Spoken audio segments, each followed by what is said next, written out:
Todd Hundley. Carl Everett gets to start in right field. He'll bat fifth. Robert Pettigini will hit in the sixth spot. Tim Bogart seventh. Fine young shortstop Ray Ordonez will bat eighth, and Bobby Jones will hit in the ninth spot. For the Braves, the outfield will have Ryan Klesko in left, Marquise Grissom in center, Jermaine Dye gets to start in right. McGriff at first, Lemke second, Jones at short, Pendleton will be around at third, and Iron Man Javi Lopez behind the plate. And on the mound, making his 31st start of the year, there's a look at John Smoltz and his delivery. Smoltz 20-7. Just shortly into tonight's ball game, he will come up on 220 innings. His 237 strikeouts lead the National League, and the league hitting a paltry 209 against John Smoltz. Umpiring crew, they move up 90 feet. Here's the way it'll go. That'll be Charlie Rutherford calling the balls and strikes. Jim Quick at first, Gary Darling at second, and Rich Reeker will be over at third. Remember earlier in the year, everybody asking the question, Skip, what's wrong with Greg Maddux? And Greg Maddux was getting people out, not getting any runs. Isn't it amazing that you can have a guy out there with an earned run average in the twos, 20-7, and go through a little stretch where he doesn't get the runs and the same questions pop up? But then again, you with the radio show answer that question more than anybody else, among other questions like who's the leader in the clubhouse. But Smoltz has been throwing the ball well. Yeah, he has. He's done just fine, and there's nothing to worry about right now. I don't know what that little meeting was about, but it's over, and we're ready to go. That game Sunday, I think John threw the ball as well as he's thrown it in his life. Lance Johnson, 3 hits last night. He has 193 on the year, and he takes the strike. Charlie Rutherford, a good young ball and strike umpire, works the plate tonight. 85 degrees at game time, we're told.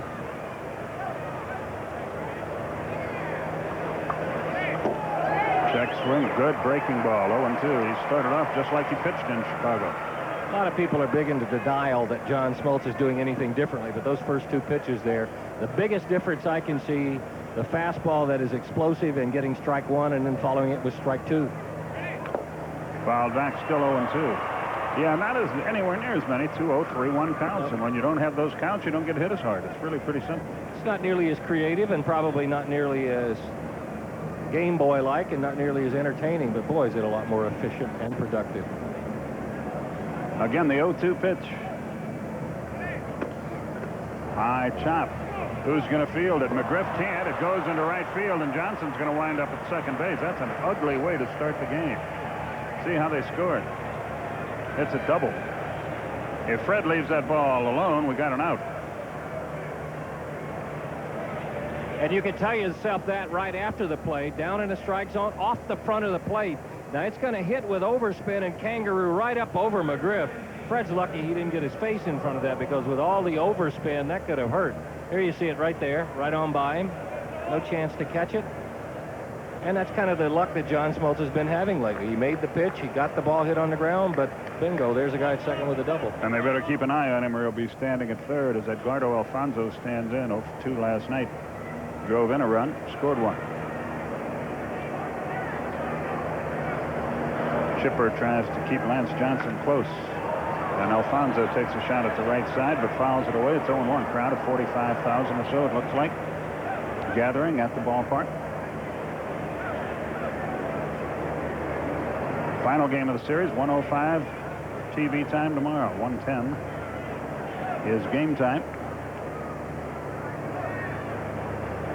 Greg Maddux against Mark Clark in that one. High drive into deep right center field. Johnson will tag. Grissom will catch. Runner at third. And 1 out. Marquise takes a shot at him, but he's got no chance. Runner at third, 1 away.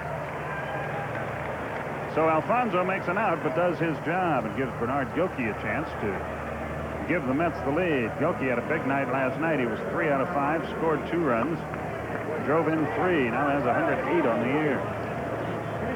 Take a look at Johnson tagging at second. One of the things you want to make sure you do is not go too quickly. What he does, and he trusts his speed to do it, he was on the other side of the bag and had his lead foot on it. That is a good way to make sure you don't break too quickly. Infield comes in already for Atlanta. A little bit outside. 1 ball, no strikes. No score, but an early threat.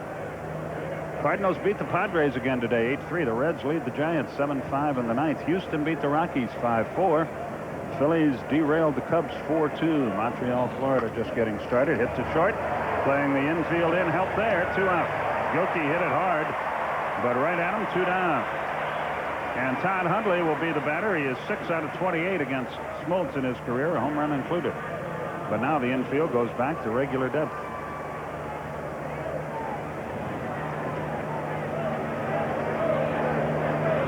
I think the Braves will be glad not to see the Mets anymore, and especially Todd Hundley this year. His batting average for the year, 271, but it would be a lot more if he could have had more at-bats against the Braves. He's hitting almost 500 against them and averaging almost an RBI, well, almost 2 RBIs a game. Runner at third, 2 out.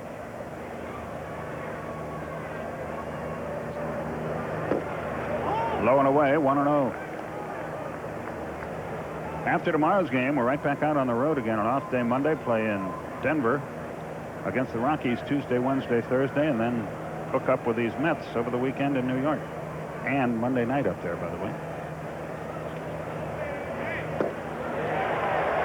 1-1 the count. Good breaking ball. He's got a good one working tonight. Jason Isringhausen of the Mets celebrates his 24th birthday today. He was the starting pitcher last night, not involved in the decision.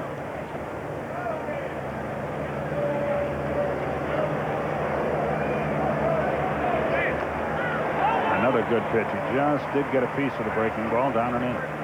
Another big difference in John Smoltz this year and past years. After that tricky bad hop double, John in the past would have tried to strike out the next 3 guys and would have probably broken off 2 or 3 breaking balls in the dirt instead of making pitches to get outs, instead of trying to strike out everybody. As it is now, with 1 more pitch, he'll strand that runner at third. 1 more good pitch.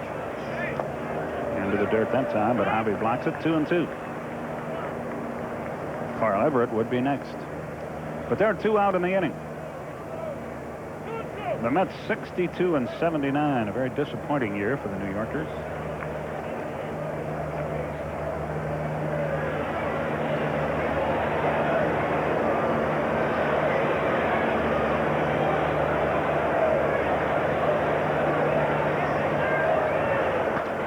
Fly ball fouled on the left side. I was told today that Cleveland and Seattle got rained out again today. They've got a day-night doubleheader tomorrow. I don't know what they do. That's to make up last night's game. So if the information I got was correct, I don't know what they're going to do about this one. Probably one of those games that they will play it the day after the season ends if it has a bearing on either one. And it certainly could. Sure could. 2-2 pitch. He laid off the breaking ball that time, full count. Hundley gunning for that 40th home run, which would be the most ever hit in a year by any Met, besting the record he has now holds with Darryl Strawberry, and would also tie the most ever hit by a catcher, 40, by Roy Campanella. 3-2 pitch. Got him. Took a little off. Inning over. Hundley goes down swinging. Smoltz pitches around it without any trouble. 1 hit. No runs, no errors, 1 left. Bottom of the first, no score.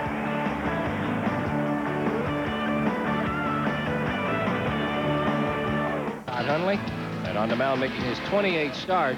Good right-hander. His last 4 ball games more indicative of how Bobby Jones can pitch. The 1 number right there that should impress you, only 5 walks, 25 strikeouts during the season, only 42 walks in 170 innings. He averages less than 2 walks per 9 innings. Get ready to swing the bat. Marquise Grissom has swung it quite well against Jones, 6 out of 20 in his career, a home run included. He was 1 for 4 last night, scored a run, drove 1 in. The right-hander goes to work, and a strike is called over the inside corner at the knees, and the bottom half of the first inning is underway. Montreal failed to score in the first at Florida tonight. Slow curve. Stu Miller type pitch, grounded foul past third.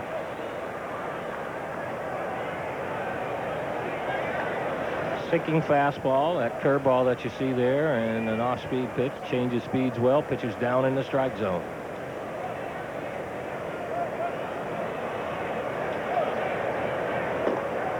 Missed outside with that one. 1-2 is the count. Nobody on, nobody out, bottom of the first. The outfield plays Grissom slightly to hit the ball toward right field. So you'd figure him to pitch him away. Pop foul back and out of play to the right. It's still 1-2. Mark Lemke on deck, then Chipper Jones. Good sized turnout at the ballpark. Curve hit hard, but right at the shortstop. Ordonez has it. Fires a strike to first, one away. So Gresham is retired, and Mark Lemke the batter. The Limmer, 2 out of 5 last night, scored a run. He's up to 248 on the year. He's really been fighting it the last month or so. But being elevated to the second spot proved a tonic last night. We'll see how it goes this evening. 2 out of 17 is all he's been able to accomplish against Bobby Jones in his career. Chipper moves on deck.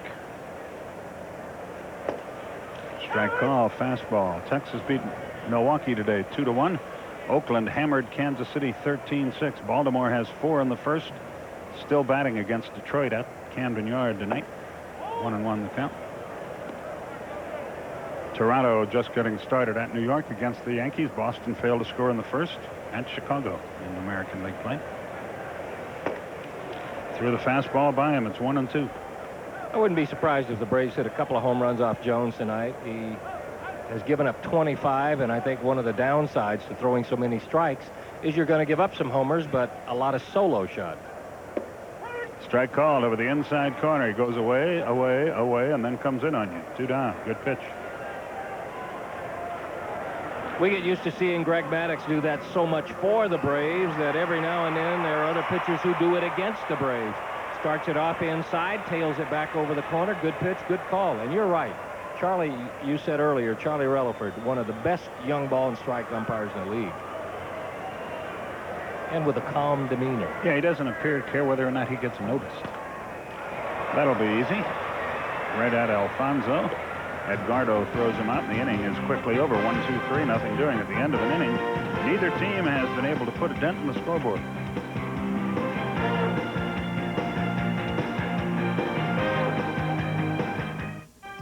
Atlanta Braves baseball, brought to you by Micotin to stop the itch and cool the burn of athlete's foot, and by AutoZone.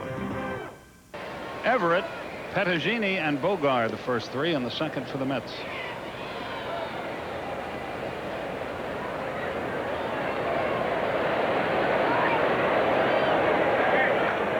High pop foul back and out of play. Any chance they'll have that stadium ready for postseason play this year now? I don't think so. No? No. Depend on what postseason you're talking about. They're often working on it, so. 0-2 the count. I'll probably leave it to you to find out later, but there will be something taking place over there during the postseason. What? The pitch? Can't tell you. It's a secret that Wayne Long will have to tell you. Smoltz just tried to do what Jones did to Lemke in the first inning, but missed too far in. The 1-2 pitch, here it is. Did he go? Yes, sir. He knew it. Strikeout number 2 for Smoltz. And for the year, that's 239 for him. Pettagini, the batter, he appeared as a pinch hitter, hit the ball hard last night.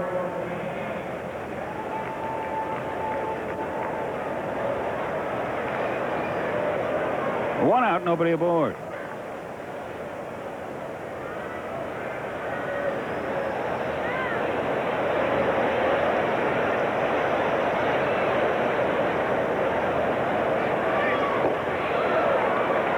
Home run cut, but he came up empty. 0-1. Good pitch to start a first ball fastball hitter off with. An off-speed pitch, change up, same motion, same spin. Get him to get out in front of it. 0-2. There's that breaking ball. When he's got control of that pitch, he is generally very, very tough. He's got good enough stuff. Even when he doesn't have control, he's pretty good. But when he's got that one working, That's exactly what it does, Todd. That didn't take long. 3 strikeouts for Smoltz in succession. 2 out in the second. The same pitch he struck out Hundley on. If you could see him sitting on the top step of the dugout, he was showing you how Smoltz turns it over. Watch the motion. It'll go down and away. A split finger fastball. He has 2 speeds on it. He can throw it as a get-over pitch, an off-speed pitch, then he can throw a little bit harder, get a little bit more movement. Tim Bogart 1 for 5 in his career against Smoltz. He's hitting .235. 2 out of 4 last night with an RBI. Can't catch up with that one. Right now, John is cooking.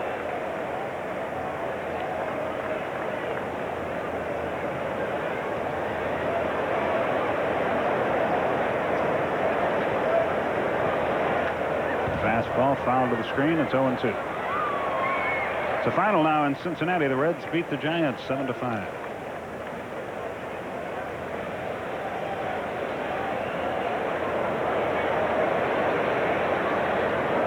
The 0-2 pitch. Just missed outside with that breaking ball. 1-2 the count. It's got to be a hard pitch to lay off of. You just had 2 fastballs in the same spot. Here comes another hard breaking ball that starts out in the same spot and breaks out of the strike zone. He got him. He strikes out the side. He struck out 4 in a row. Very impressive inning for John. We go to the bottom of the second in a scoreless game.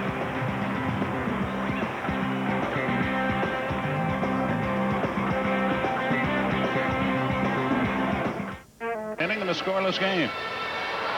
Braves went 1-2-3 in the first against Bobby Jones. Fred 9 out of 28 against this fellow. A couple of home runs to his credit. He drove in a run last night, was 1 for 3, takes that high and away, 1-0.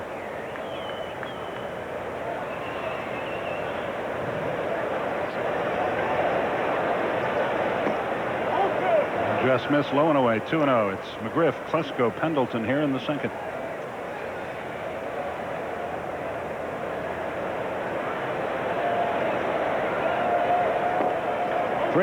Seems like pitchers go through cycles the way they pitch McGriff. Early in the year, they were pitching him out away from him. Then he started hitting the ball over the left center field fence. Then they started coming in on him and changing speeds. Then he started pulling more. And now it looks like Jones is going back outside. They cut him loose, 3-0. Fly ball left center. Gilkey never picked it up. And it bounces against the wall. And McGriff's at second with a double. Fred hit that ball hard, but he got a great break. Gilkey never picked it up off the bat. He froze out there. Didn't break for it at all. It's twilight and a lot of white shirts behind home plate, and that combination combined to help the Braves cause. And as pitchers adjust, good hitters adjust too. 3-0, got the green light, down and away, a pitcher's pitch if he tries to pull it. But he didn't. He did what he was doing early in the year, found the gap, got himself a double. Ryan Klesko, the batter. Ryan 1 for 4 last night. They play him way around toward right field and pitch him away. Strike on the outside corner, 0-1. Klesko 1 for 4 last night with a run scored. You see his line on the year, and there's not much wrong with that. Curve, and he's able to rip it down the right field line. The Braves have the lead. A good play in the corner by Everett. And the throw to second. Got it. It's a single and an RBI. A great play by Everett and a good tag by Ordonez. And Everett made the play by getting to the ball much more quickly than anyone thought he could. But a single and an RBI. Off-speed pitch, down and in. Most lefties like it there, but watch this play. Plant, turn, get a lot on a nice throw, a one-hopper, the swipe tag. Good play. Good job of Klesko of getting him in, but a good defensive play that could keep the Braves from making a big inning out of it. So Terry Pendleton bats with 1 out, nobody aboard, and a run in. Terry, a big night last night, 3 for 5, scored a run, drove in 3, had a homer. Jones goes to work. Puffed him up left side. That him played the other way. Gilkey on the run. Will he run out of room? By the bullpen. Can't quite catch up with it. Good effort, but he couldn't get it. It's 0-1.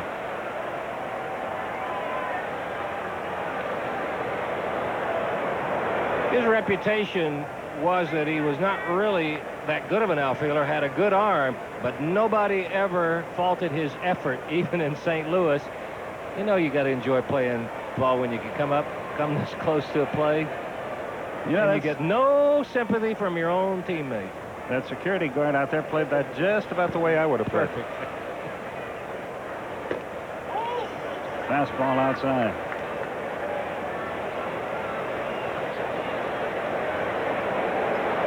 You see the numbers on TP for the year. The average is not what you would hope, but the 71 RBIs are impressive. Let up high and away, 2-1.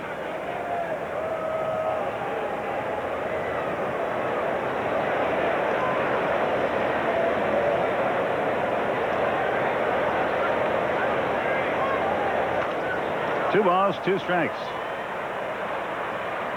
Darren Fletcher grounded out, scoring Cliff Floyd. Montreal has a 1-0 lead in the second inning at Florida. Danny Tartabull has hit a 2-run homer, his 22nd, and the White Sox lead the Red Sox 2-0 in their game in the second inning. That home run off Roger Clemens.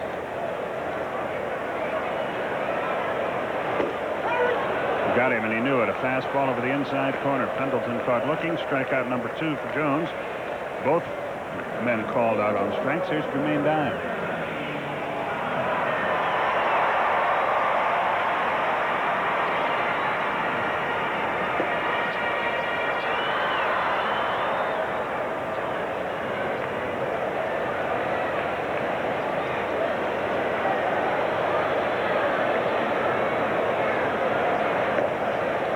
Strike called outside corner, 0-1.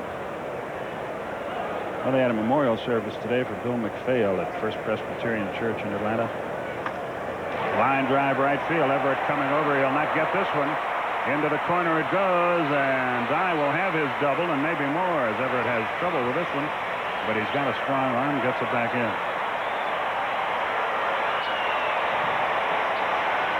I'll say this for Bill. If you measure a man by the friends he's got, then he had a wonderful life, because that was a huge mob there to pay their respects to a great man. Javi Lopez, the batter.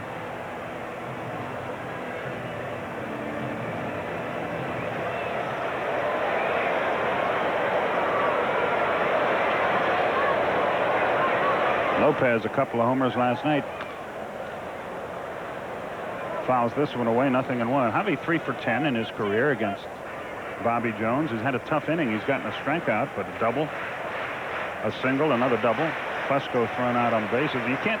That's one where you don't blame the base runner at all for being thrown out, because the right fielder had to make a perfect play and a perfect throw, and the shortstop had to make a perfect tag. And when all those things happen, and you're out by a fraction, hey, you just tip your hat to the other guy. Downstairs, a ball and a strike. Javi Lopez starting to hit a little bit more right now, but he's run up against pitchers that pitch him the way he likes to be pitched, with off-speed pitches, breaking balls for strikes. One of the reasons he's had success against Jones is he will get an off-speed pitch to hit. There's an off-speed pitch to hit, but he didn't hit it. 1-2. Now let's see if he tries to sneak the fastball by. That one run is all Montreal got on the second down in Miami.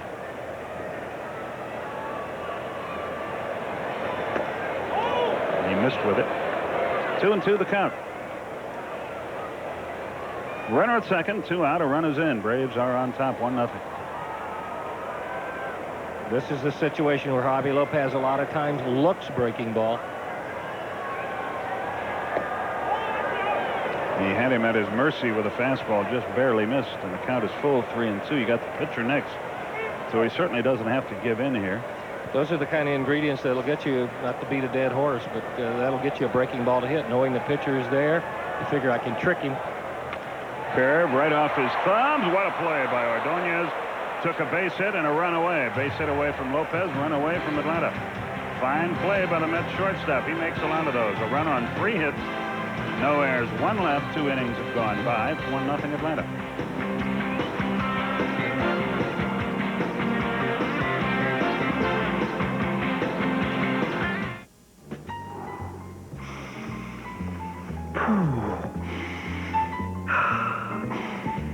Are you all right, sir? Isn't that heavenly? I don't... 1,993. He's about halfway there. Only one of those guys on that whole list is curly-headed. Yeah, I think the other 5 have none at all. Ooh. Don Sutton making friends wherever he goes. Ray Ordonez jammed his hand making that fine play to end the inning, and they wrap him up. That's why we have a bit of a delay here. Put that back. Let me correct that. Blyleven's still there. It's too late now. You've already offended all your friends. What makes you think they were my friends in the first place? If they were, they are no longer. And now Ordonez will come to the plate hitting .260. He was 0 for 3 last night.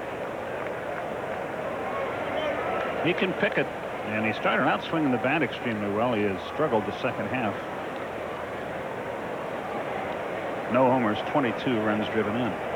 Got to tape the hand. You might want to go a size larger on the glove.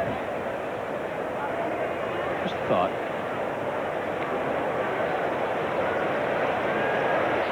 Must have hurt both hands. He's got tape on both of them. And he hits one hard to right into foul territory. Jermaine Dye has it, one away. Ordonez is out of there, and Bobby Jones, a 115 batter, will hit. Obviously, that's a good play, but once again, let's throw some credit to Jimmy Guadagno for his charts and Jimmy Williams for the defensive positioning. Jermaine Dye should have had a long way to run there normally, but he didn't. He was near the line. Congratulations, Jimmy Williams has done it again. We ought to get a shot at Jimmy Guadagno. We don't talk about him as much as we should. Well, he's the guy who sits behind the plate with the chart and the gun, and he gives Jimmy Williams and the coaches and Bobby Cox all the information they need to be the best defensive position team in the National League. There's a strike over the outside corner, 0-1. There's Jimmy. See, that's a neat relationship. The good defense makes the pitcher better, but having pitchers who can put the ball where you expect them to makes your defense better, too.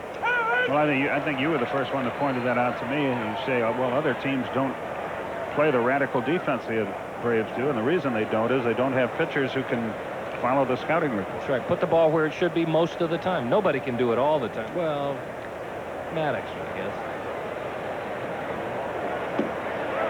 Jones is gone, and that's 5 strikeouts for Smoltz. All the strikeouts he has, and he's not halfway to what you have. That's amazing. I mean, that means you were not only good, but around a long time. Well, there was nothing else I was qualified to do yet. Oh, Lord, don't let me talk for a second here. It's all right. Go ahead. A rebuttal has already been prepared. I'm sure it has. Here's Lance Johnson. He got a freak double bounced off the plate his first time.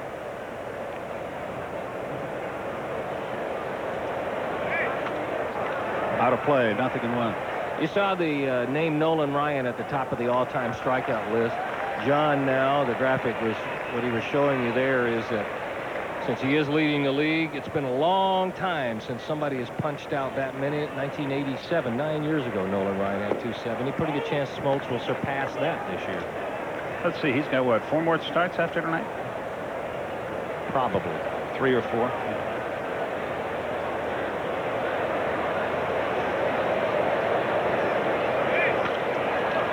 Lazy fly into center. Marquise is there, and the inning is over, and John is set down 9 men in a row.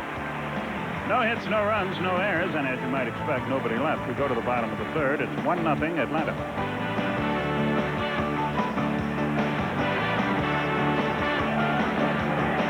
By Texas.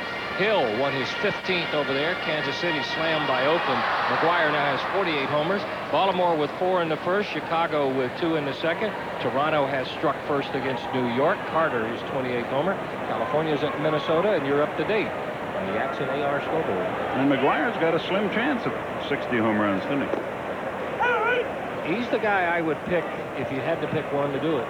If he could stay healthy. If he can stay healthy. The next expansion year, which is 98, isn't it? Right. That's when somebody's going to topple it, I bet you. And you're going to have another hitter's ballpark, hitter's atmosphere in Phoenix.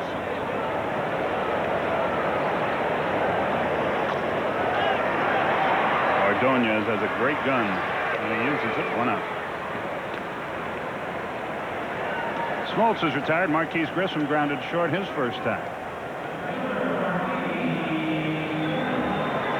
Same 2 teams tomorrow. Then we hit the road again for a week. Back here for a week. Last week of the regular season. Last regular season week in this ballpark. It starts Tuesday night, the 17th, against Houston. Then one of those business person specials at 1:10 on Wednesday, the 18th. Then Montreal in here on the 19th, 20th, 21st, 22nd, and 23rd. Then we go to Florida and Montreal. And then in all likelihood, head somewhere else for the playoffs.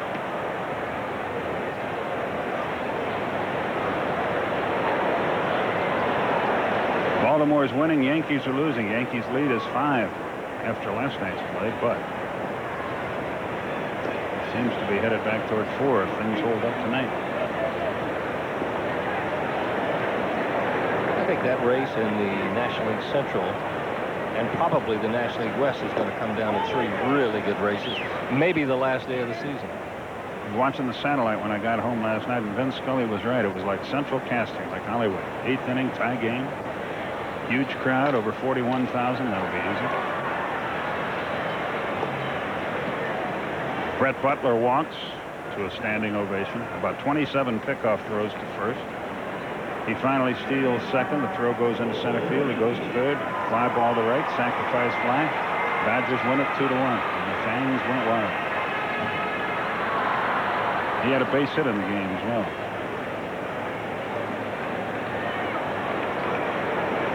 Two out, nobody aboard. Mark Lemke, a strikeout victim on his initial plate appearance. Had to skip the rope to get out of the way. 1 ball, no strikes.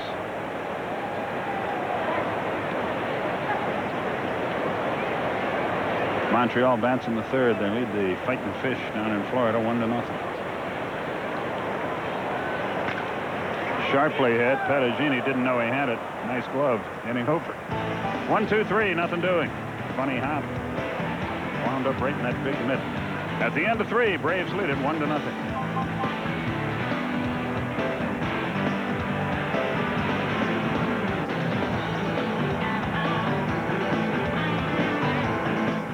Set down the last 9 in a row. That one hit of the tainted variety off the front of the plate. A tricky hop double for Lance Johnson leading off the ballgame.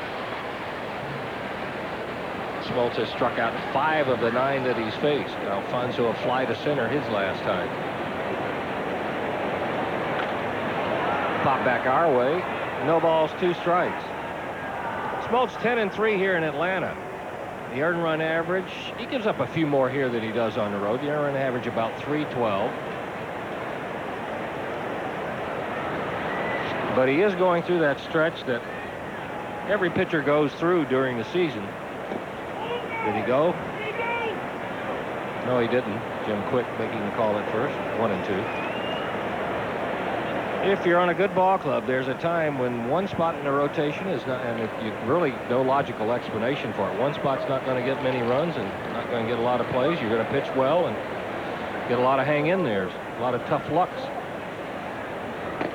Upstairs, 2-2. And for the Braves, Greg Maddux has been in that slot for most of the year. And it just moved over a little, and it's victimized John Smoltz, especially in his last 7 starts. Full count, 3-2. Probably not brought home any more vividly, though, in his last 3 when he's been trying to win his 21st and giving up about 2 runs a game and getting not a whole lot to show for it. To right field. Good piece of hitting. A good at bat for Edgardo Alfonso. 2nd hit of the night. String is broken at 9. Potential tying run is at first for Bernard Gilkey. Always good to see Bill Zach of the Morris News Service dropping by the booth to say hello. And to confirm some of our findings, which is keeps us from having to call Funk and Wagnalls.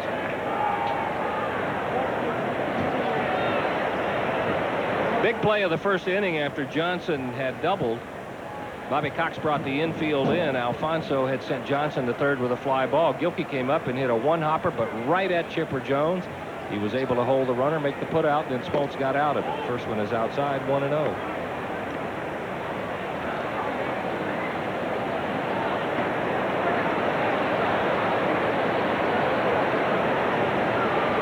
Sometimes you bring the infield in and it Helps you create a big inning. Sometimes you bring it in and it short circuits the opposition. Tonight it was the right move for the Braves. 2 balls, no strikes.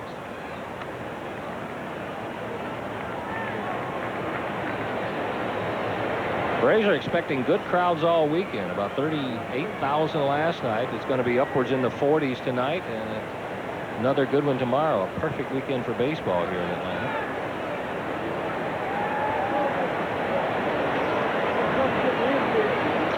On the ground, could be 2. Tricky hop for Pendleton. Lemke turns it. What a great play. 5-4-3. And Lemke turned it at second with Edgardo Alfonso up one side and down the other. 2 for the price of 1, 2 outs. Well, I didn't think they had a chance to get 2 with Gilkey running, especially with that pressure down there. But Lemke hung in there, and they got him by less than a half step at first. Mark paid the price, but not till after he made the good throw. He has so many ways of getting out of the way of that runner and turning it. You see a lot of second basemen who, one way of doing it, come across the bag, step toward first. Although Lemke got banged pretty good there, he's usually in a position where he softens the blow by either going toward left field or getting out of the way some way. That's a good play. 2 gone for Hundley. Struck out ending the first inning. Smoltz got ahead of him and then put him on a split finger diet and struck him out, leaving Johnson standing at third. Mark's had a bad hip as it is, and that spill down there didn't do him any good. There's the off-speed pitch, 2-0. Never complains, though. Goes to the post. He'll be taped up like a mummy and playing some second base.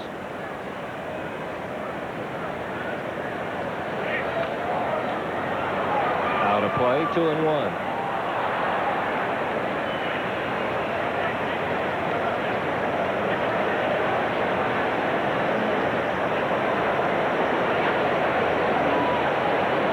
Do you have any idea how to pack for Denver? It might be 35, it might be 95. How about going from Denver to New York? The good one is going to be packing for Miami, Florida and Montreal. Yeah. And we don't know where after that. Well, all the shirts and sweaters I have match my beige Dockers and tan Dockers and khaki, so we're in there. Yes, speak for yourself. It's hard not to match tan, even for a colorblind announcer. Navy blue is always effective, I found. That matches a lot of things, except the black blazer. 2-2 to Hundley. Out of play, still 2-2. That doesn't match? No, you don't wear a black blazer with navy blue breeches. Speak for yourself. Oh, I'm sorry. That's right, they only shoot from the waist up, right? That's right.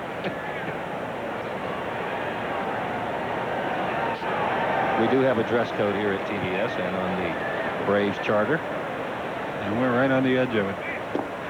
Hundley's gone again. They didn't say it had to match. They just said we had to wear them.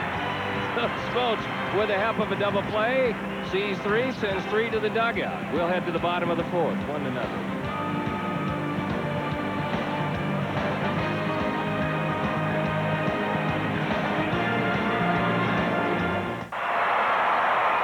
The ball spins, and we give you the Aflac trivia question one more time, and here's the answer. Howard Johnson, the man, in 1991.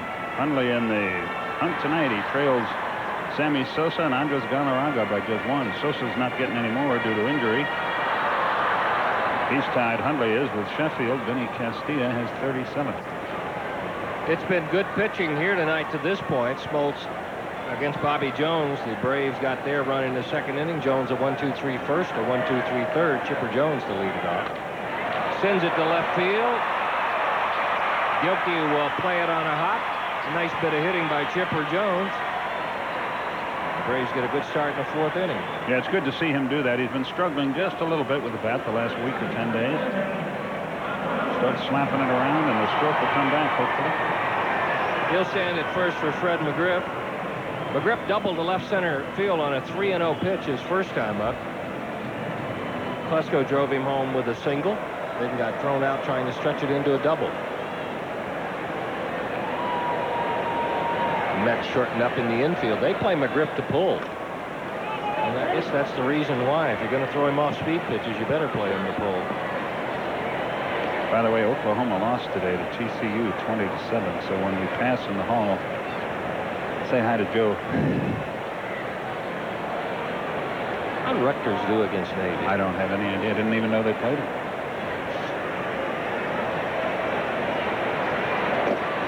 On the outside corner, 0-2. Joe had a smile on his face. Maybe he doesn't know you. No, he knew. He saw the monitor, and he knew exactly what we were talking about, too. That was one of those smiles I gave Jody.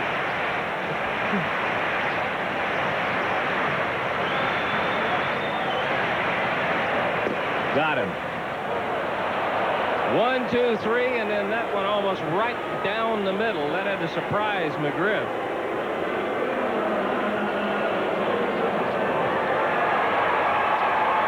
Yeah, that's right there. It started over the inside corner and tailed right back over the heart of the plate. That's 3 strikeouts for Jones. All 3 have been called strike 3. All 3 fastballs on the inside corner. Here's Klesko. First time up. He got a slow breaking ball that he hit into the right field corner. That's token toss to first. And if there wasn't a good play by Carl Everett out there, the Braves would have really had a big inning, but ended up a single. He went into the corner, threw out Klesko with a perfect throw to second base.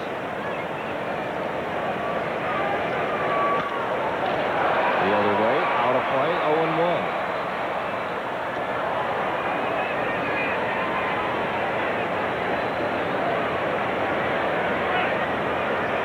Tomorrow's game, 1:10. We'll join you at 1:05. Mark Clark, who has become the forgotten man in the Mets rotation. He's 12-11 with what has not been a real good ball club. He'll be going against Greg Maddux, 13-10. Tie, 1-1. And then it's Tom Glavine against Mark Thompson Tuesday in Denver. Denny Nagel against Jamie Wright on Wednesday. John Smoltz, Roger Bailey on Thursday.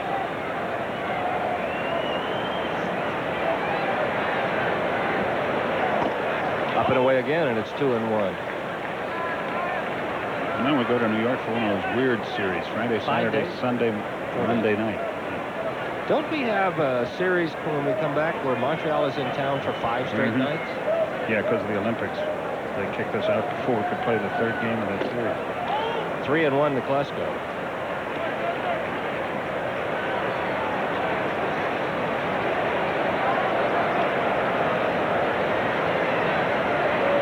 Palou is going to feel like he's gone back in time, sending 5 nights here. It'll be like West Palm Beach, play him every other day. There goes Chipper Jones back to the screen, and it's 3-2. He had a good jump. We're not playing him for the Mayor's Cup this 5-game series, are we? A little bit more at stake. A little bit more than the Mayor's Cup, yes. We'll have to come up with something for Orlando. A Mickey Mouse trophy.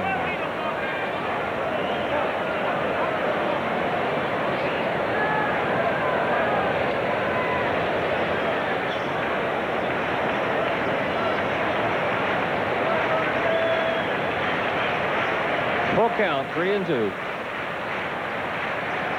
Chipper Jones will be on the move. Not going. Ground ball up the middle. If he makes it to third, he will. So the Braves kept Chipper Jones at home. That might be one of those where if he's running, they run right into a double play because one of the infielders would have had to break towards second. And with Klesko at the plate, a big, strong hitter, Lance Johnson, playing very deep, and it took him quite a while to get to this ball. And Chipper just kept on going, giving Terry Pendleton a chance to pad the Atlanta lead. Good bit of base running by Chipper Jones. A lot of times there's a tendency for the base runner to start depending on the third base coach too early. But Chipper Jones, before he hit the bag at second, took a look at where Lance Johnson was, and then all he had to do, all he needed out of Jimmy Williams at third was to go in standing or to go in sliding. Runners at the corners with 1 out. Pendleton struck out looking his first time.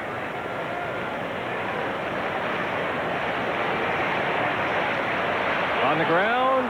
Coming home, and they're going to have Chipper Jones hung up. Hundley will run him back. Bogar will chase. The tag at the plate made by Pettigini, but it took enough time that everybody else moved up 90 feet. That'll be a fielder's choice with a lot of numbers on the putout. 3-2, 5-2 5-2-2-5. Here's another. 3, 2, 2, 5, 3. 3. Which is the area code for the zip code for North Florida.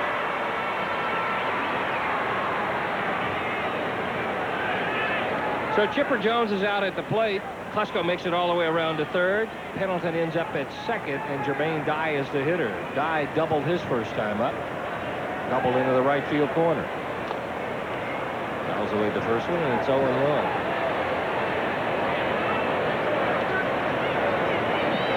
I asked Bobby Cox again about David Justice and the chances of his coming back. He said he's swinging the bat great, but his understanding is the doctors are concerned about diving back into a base or diving in the outfield more really than the swing, so it's still a very iffy proposition.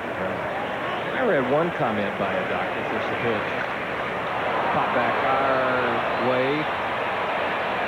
Actually drifting over to the right to give it a look is Pettigini. One doctor's opinion was that it takes that tissue in that area longer than has transpired to heal, so it's making it all the more risky. You know they'd love to have that bat. But I don't understand why how he has been able to take batting practice and swing the bat as hard as he is. I'm sure the ignorance is mine, but it seems to me that would be risky business. One of the things David Justice was saying was he keeps a hand on the bat all the time now. Still 0-2 to Jermaine Dye.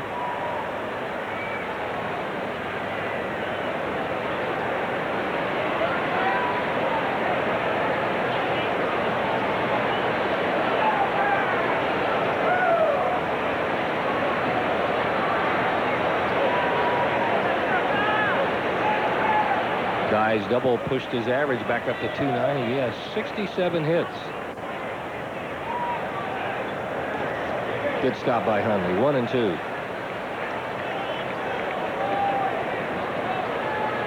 Do you think he has a legitimate shot at finishing high as a Rookie of the Year? With Jermaine? Yes. Yeah, I guess that he does. I wish he had played more consistently. I mean, I think that would help his chances. You mean day in and day out, have played more games? 290 for the year, 290 with runners in scoring position. That's popped up. Again, Pettigini will take a look, and again, he'll run out of room, and it's still 1-2. What's amazing is here's a guy hitting 231 at AAA. Comes up here, and nobody can get him out. It's an inexact science, isn't it? Yes, it is. And he's not the first guy to whom that has happened. He was hitting the ball better. He had gotten off to just a horrible start. Hit the ball well all spring. In a hole, 1-2 right now. They shade him toward the right side in the infield. The outfield almost straight up. Down low. Laid off a tough pitch. 2-2.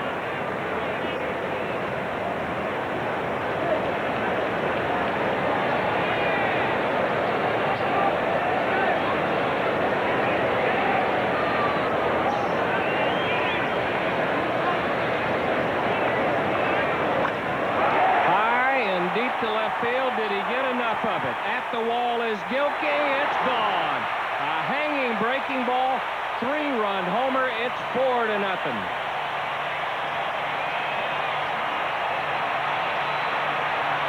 Well, he didn't hurt those Rookie of the Year chances right there. He was way out on his front foot, but he kept his hand back. And thus he was able to get it out of the ballpark.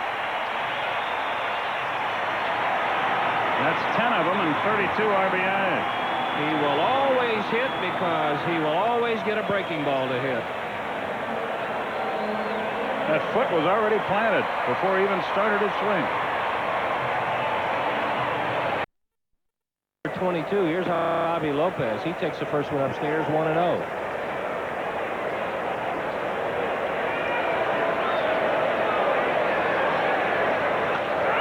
That's high and deep to left field. Again, Gilkey to the warning track. This time he'll have room. That'll do it for the Braves in the 4th inning.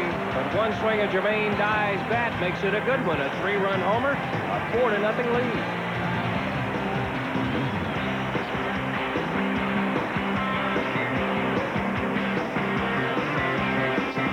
Everett, Pettigini, and Bogart.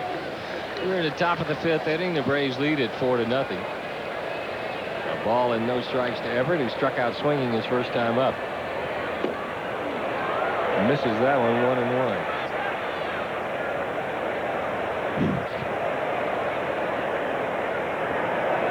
John Smoltz working on a 2-hit shutout. He has been overpowering. Must have been high. 2-1.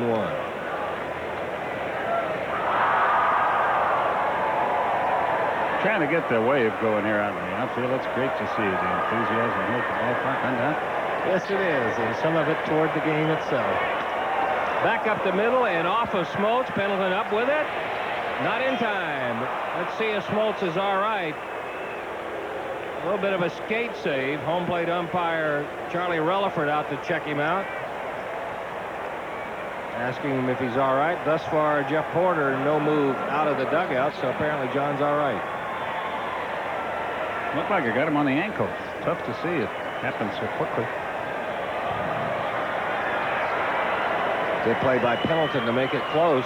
There'll be an infield single for Everett. And it'll bring up Pettigini, who struck out his first time up. Both struck out the side in the second. Sorry, Don. Activity in their bullpen. A right-hander goes to work, and Toronto pitcher Juan Guzman, who leads the American League in earned run average, probably will miss the rest of the year. He underwent an emergency appendectomy today in New York. First one fouled away, and it's 0-1. There are a lot of people that I've talked to in the American League who say Charlie O'Brien has made a tremendous difference in Guzman's year. He is having himself a good year, and a complete 180-degree turnaround from last year. Well, I'm happy for him, too. He's got a good contract. Maybe he'll get an even better one, Charlie, I'm talking about. He's done a good job for the Toronto Blue Jays. But then again, he would have done a good job wherever he was. Slow roller to McGriff. He'll take the sure out. Everett moves up 90 feet. First out in the 5th inning. That's a right play by Fred there. It's a risky play at second base. He might hit the runner. You got a 4-run lead. Get the sure out. If it costs you a run, so what? You still lead by 3. And every time you get an out, you short circuit by a little bit the chance of a club having a big inning.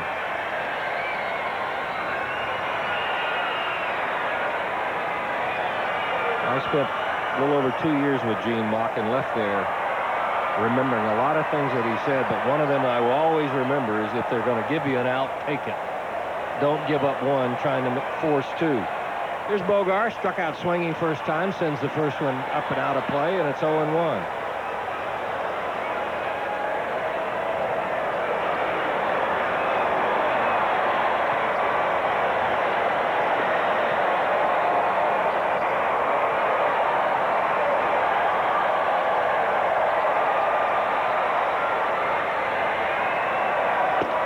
Perfect pitch, 0-2.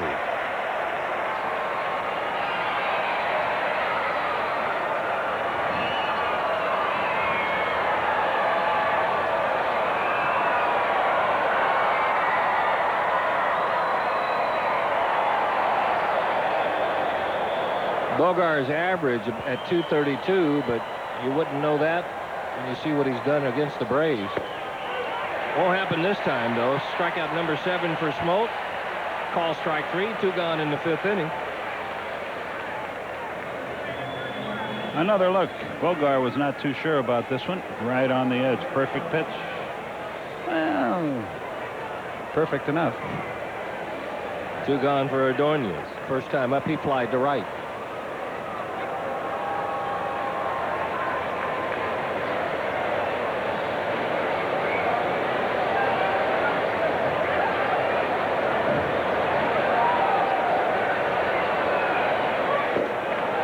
Just off the corner, and it's 0-1.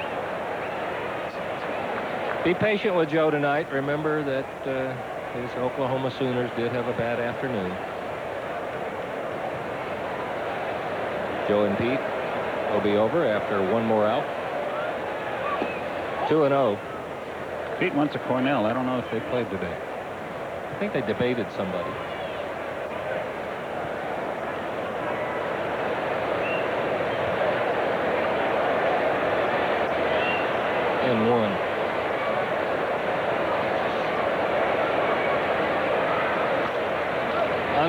right side. Lemke's there. That'll do it. Leadoff single comes to naught. Smoltz sets down the next 3. We're halfway home. The Braves enjoy a 4-0 lead.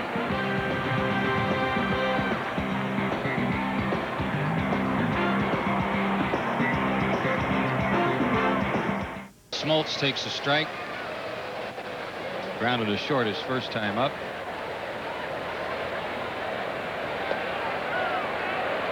One and one the count. John's got 3 doubles, 9 RBIs on the year, but Steve Avery still leads the team in RBIs, even though he hasn't played in a while. That's how to play. Avery has 11. 11 RBIs, yeah. Steve still leads the team, or is tied for the team leading doubles with Tom Glavine with 4. Up the middle, knocked down and gloved by now Alfonso, and he throws him out. 1 down. John's hit the ball sharply twice, but 0 for 2. The infield appears to be very quick tonight.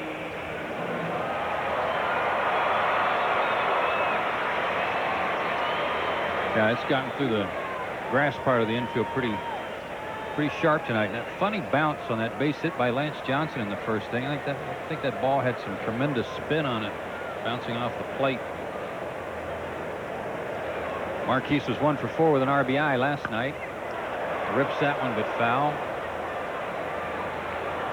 Jones has hung some breaking balls, and it's hurt him. Hurt him all year. He's given up a lot of home runs. That home run hit by Jermaine Dye, the 26th allowed by Jones this year. Right back at him, and he threw down the leather, and the ball found it somehow. 2 down. And more times than not, you see a pitcher stab at a ball like this, and the ball will hit off the glove or off his leg and carry him somewhere else. But this time Jones gloved it. Once he did, he had an easy play. That's one of those, I really don't want any part of this unless it hits my glove. I'll even give up a base hit. Mark had a good night last night with a couple of hits. 0 for 2 tonight. 1-0 the count. Met bullpen will get busy again. The pitcher spot due up first in the 6th. Up the middle. Alfonso to his right has it. A 3 up and 3 down inning for Bobby Jones. We've played 5 innings here in Atlanta. Braves on top 4-0.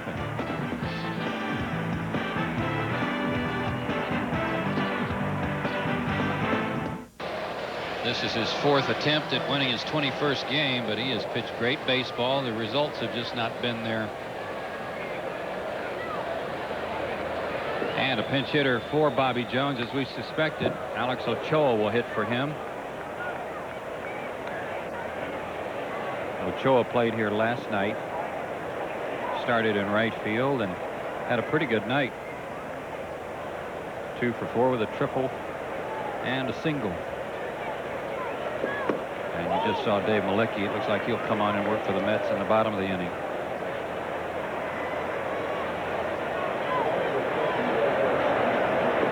Three homers, 29 RBIs for the former Oriole. Another good fastball by John. He started off establishing that right away, and he's also been using kind of a cut fastball tonight, down and away to lefties. It's been very effective. Almost like he's been turning the ball over a little bit. Kind of a screwball spin to it. Ochoa completely fooled on that one, and John has his 8th strikeout. Headed toward another big strikeout night. Now has 245 strikeouts on the year. Good breaking ball.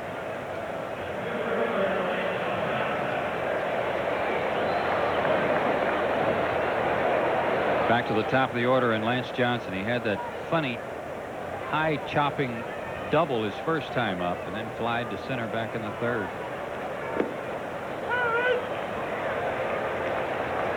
It's been the key to John's pitching all year, getting ahead in the count.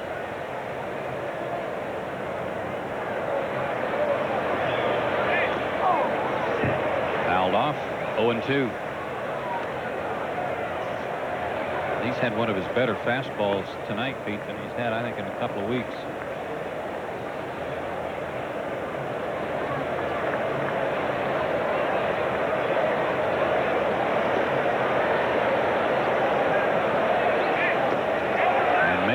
Johnson wave at one. That's a guy leading the National League in hits.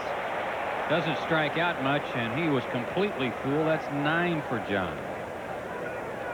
Only the 36th time this year that Johnson has struck out in 597 at bats, but you get ahead of him 0-2, and you've got that good fastball working. You throw a splitter like that, hard to lay off it when you're behind 0-2 in the count. His season high in strikeouts is 13. He did it twice in that game at San Diego where he should have had the no-hitter, and then against the Cubs at Chicago on May 29th. He's had 10 games this year where he struck out 10 or more. 1-0 to Alfonso, who was flied out in singles.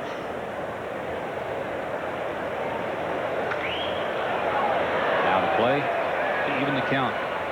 One of the things I like about Edgardo Alfonso's swing, Pete, is how he uses his hands. Doesn't hold them too far back away from the pitcher, and really from where he starts right there doesn't go back any further than that. He just uses his hands right into his swing, and that swing pops one up in foul territory, and Fred McGriff races in to make the catch. And another good inning for John Smoltz. He strikes out 2. They go 1, 2, 3, and we go to the bottom half of the 6th inning here in Atlanta. All Braves 4-0.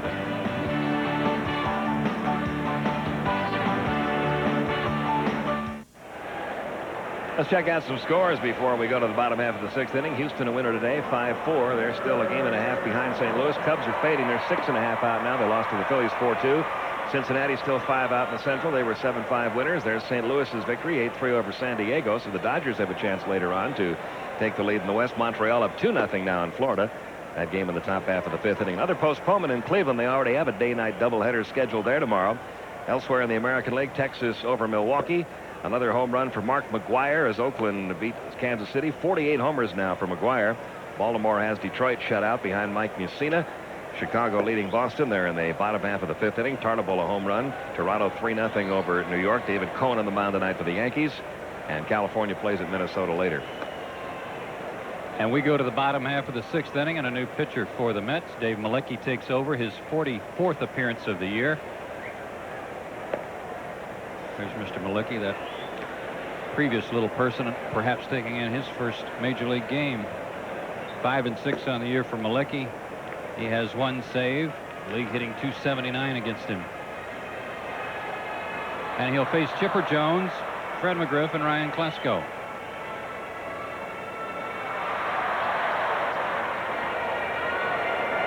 Chipper tonight has singled in 2 trips, 1 for 6 in the series.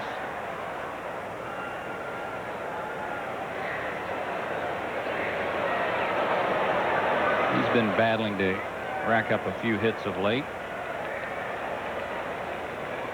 And Malecki goes to work with a breaking ball called strike.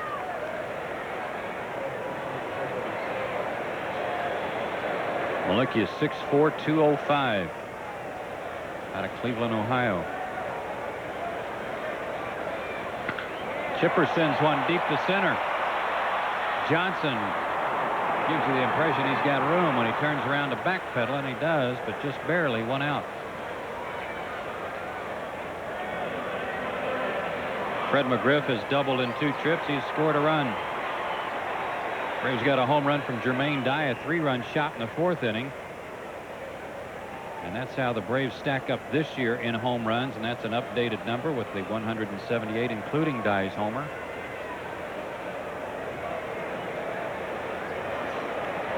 Compared to some other good Atlanta seasons, McGriff fouls one off at the plate. He's hitting .293.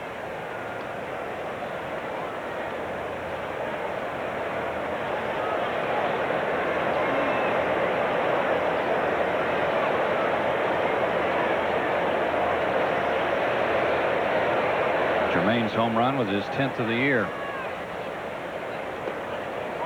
In the dirt. Did he go? He did not. Count 1-1.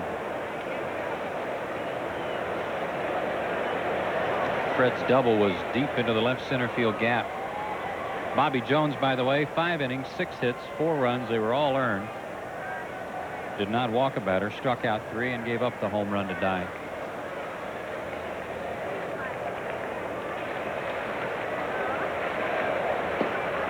Breaking ball and a good one. 1-2. Last year with the Mets, Dave Malicki was 9-7 and made 25 starts.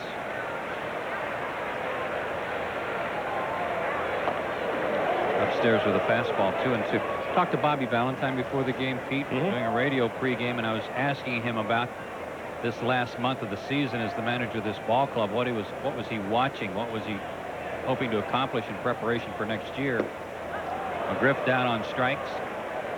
And he said, you know, you don't like to call it an audition for these guys. He said, but he said, you know that what they've got to do is let everybody here on this staff know how much they want to play next year.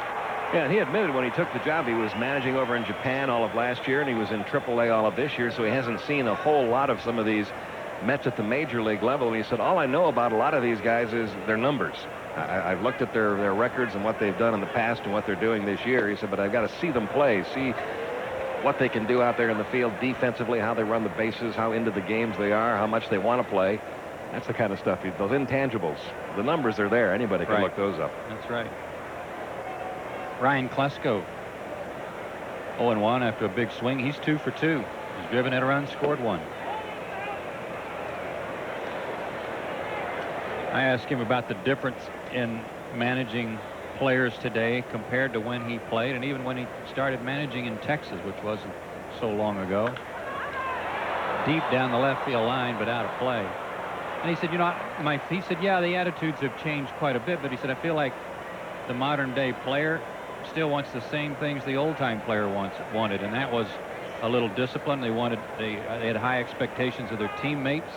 They expect nothing but the best from their teammates.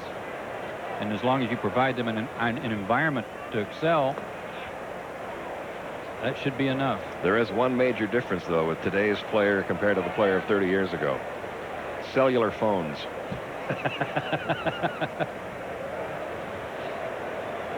That is true. It's not limited to ball players either. I swear, when 3 or 4 guys are on the phone in the clubhouse, I swear they're talking to each other. Full count now to Klesko. And they might be. Just to save the walk to the other end of the clubhouse, right? Way too far to walk.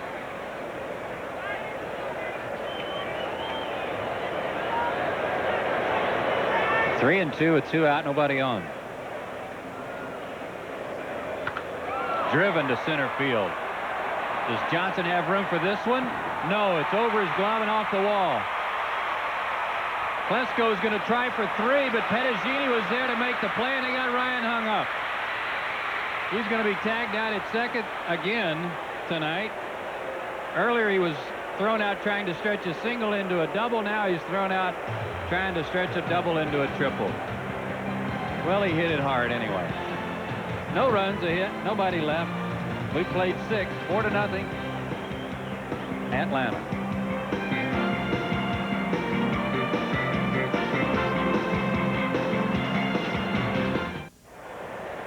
We go to the top half of the 7th inning. Here's that play again. Long drive by Klesko. It looked like Lance Johnson almost caught that ball. It was off his glove.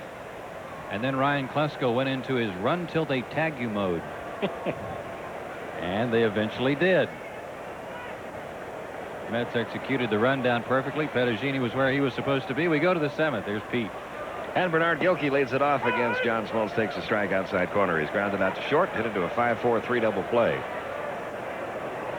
He's now grounded into 17 double plays. Tops in the Mets team this year. The 0-1 from Smoltz. 0-2.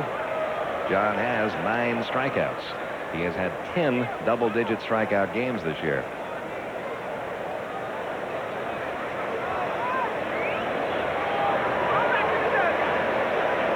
The 0-2 to Gilkey. Just missed inside. A ball and 2 strikes. 4 runs, 7 hits for Atlanta. No runs, 3 hits for the Mets. We're in the 7th.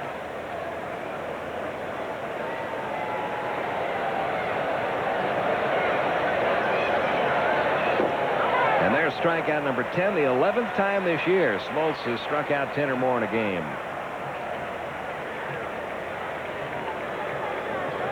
And the batter will be Todd Hundley. Turning the ball over a little bit to the left-handers. That ball even went down a little bit. But not his typical That may have been a split finger pitch there. That, in fact, was. But earlier in the game, to Hundley especially, he has struck him out twice with what you would almost call a screwball type breaker. And the first pitch to Hundley, batting for the third time, is high and away, ball one.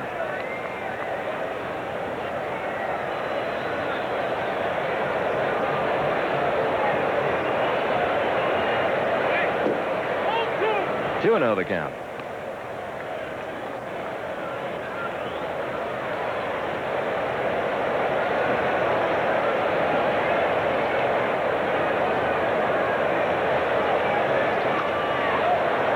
Playing the count 2-1.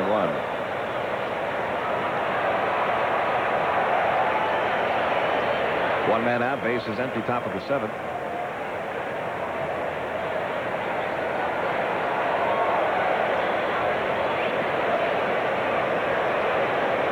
Here's the 2-1 delivery, grounds one up the middle, and it's going to get through into center field, base hit. That's the fourth hit allowed by Smoltz. Hundley aboard with one out. And the batter will be Carl Everett, who has struck out and singled. We were talking a little bit about Paul Molitor last night. Pete mentioned that he was on a track to pick up his 3,000th hit this year. Congratulations to him. He has 200 now, leading the American League in hits. Only 11 away from 3,000. Looks like he'll get it this year. He needed 211 hits this year at age 40 to do it. Nobody thought that was going to happen. Looks like it will. Thought it was a 2-year proposition.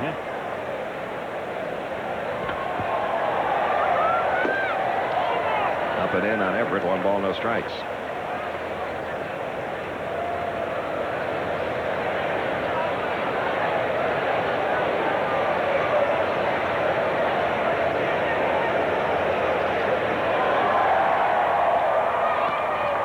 That'll be out of play in the count even. 1 ball, 1 strike.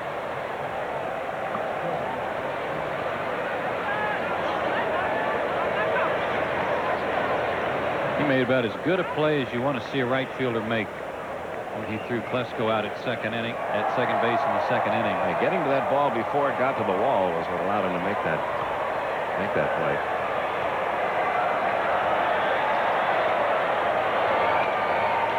Out toward short, Chipper Jones going to have 1 play on the first, in time to get Everett. Down to second goes Hundley, 2 down.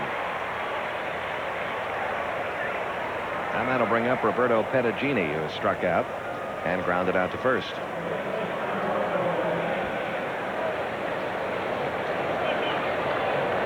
He had a very good year at AAA this year. Pettagini had .314. He had 12 homers. He had 65 RBIs. He's a good defensive first baseman. We saw him make a real nice play in this game.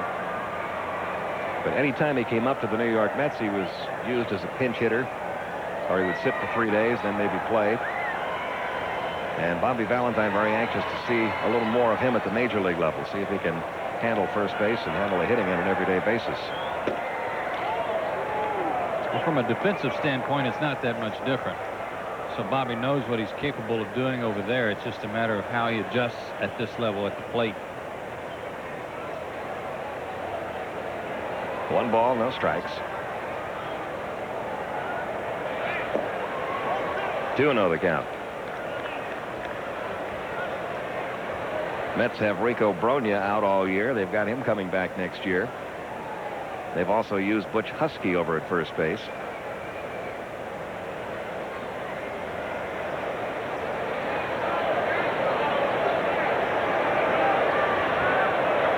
The 2-0 pitch is hit foul out of play left side, 2-1.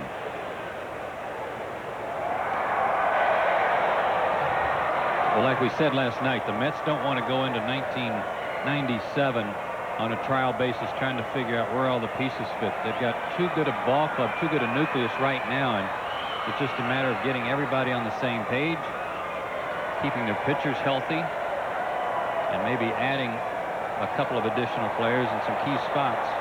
Here's the 2-1, fouled back 2-2 on Pettagini. The main thing is having their pitchers pitch up to their potential and up to their billing when they got to the big leagues. Sometimes takes a couple of years when you have young pitchers like that. When Smoltz Glavine and Avery all came up to the Braves. They didn't start winning right away. Fly ball left field fairly deep. Back goes Klesko. Back to the warning track. It's going to be over his head off the wall. That's going to get a run in. And it's an RBI double for Pettigini. That's his 12th RBI for New York. And it's now 4-1. That ball was hard hit. Nice swing, too, on a pitch down and away a little bit. It stayed up some, but it was moving away from him, and he hit it off the base of the wall. Tim Bogart was the scheduled hitter. He's being called back now. And we're going to get a pinch hitter, Andy Tomberlin.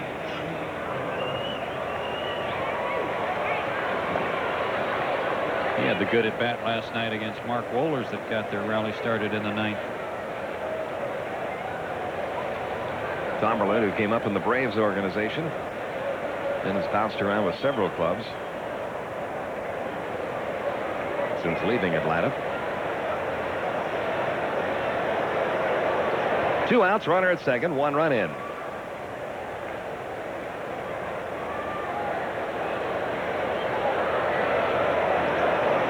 First run Johns allowed in 13 straight innings combined against the Cubs and the Mets.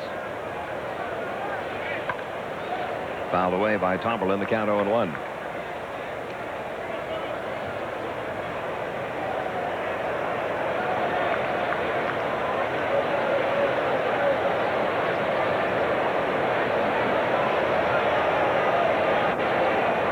Paul Bird warming up in the New York bullpen.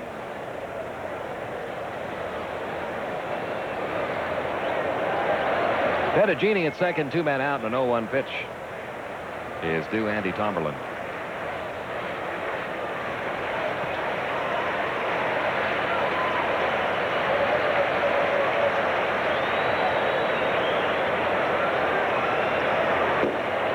A little bit low and the count even. 1 ball, 1 strike. Greg Maddux goes tomorrow afternoon against Mark Clark in the final game of this series. Braves off on Monday, and that'll be their last off day of the year. Begin a road trip in Colorado Tuesday night. Here's the 1-1. 1-2 now on Tomberlin. Usually when you get to the month of September, there are a few more off days than you get during some of the other months. That's so you have a chance to make up games in case of rainouts or anything. But in the Braves case, the Olympic rescheduling caused a lot of scheduling differences this year. That's all for Tomberlin. That's all for New York. And that's 11 strikeouts for John Smoltz. They get on the board with a run. We go to the bottom of the 7th. 4-1 now, Atlanta.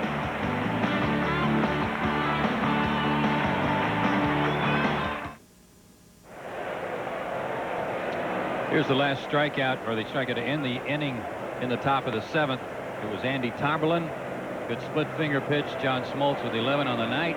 And 1,500 for his career. So congratulations to him on that milestone.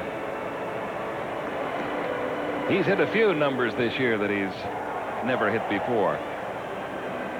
We are going to the bottom half of the 7th inning. 4-1. Braves on top. We have a new third baseman, Alvaro Espinoza, after Bogart was pinch hit for. And Terry Penland will lead off. Good crowd tonight. Not a good crowd last night. And this weekend has been a weekend where the Braves have done a lot of fundraising. They have contributed $100,000. $50,000 to cancer research, $50,000 to AIDS research on these last 2 nights. Called the weekend of caring. Good to see Steve Bedrosian at the ballpark here last night with his family. Son Cody threw out the first pitch. Steve served as the pitching coach at Danville this year, one of the Braves minor league teams. Here's Terry Penland leading off. He is struck out and reached on a fielder's choice. Malicki working his second inning. Count 0-1 on Pendleton. Pendleton, Dye, and Lopez due up in the bottom of the 7th. The roving hitting instructor for the Braves in the minor leagues, Leon Roberts, with the ball club, and will be with them for perhaps the rest of the season. I was talking to him about some of the young minor league hitters. 0-2. And asked specifically about Wesley Helms and about the now departed Ron Wright, who went to Pittsburgh in the deal for Denny Nagel. But he really talked highly of Wesley Helms and how he will be part of the Braves' future real quick. He will be here within a year or two. Here's the 0-2 now to Terry Pendleton. He takes strike 3 call and knew it. Outside corner, second strikeout for Malicki. And one out here in the bottom of the 7th. That'll bring up Jermaine Dye.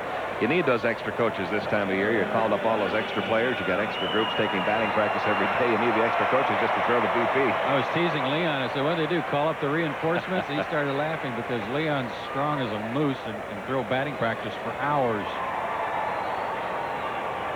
Now Jermaine Dye. He has had a big night, a double and a 3-run homer.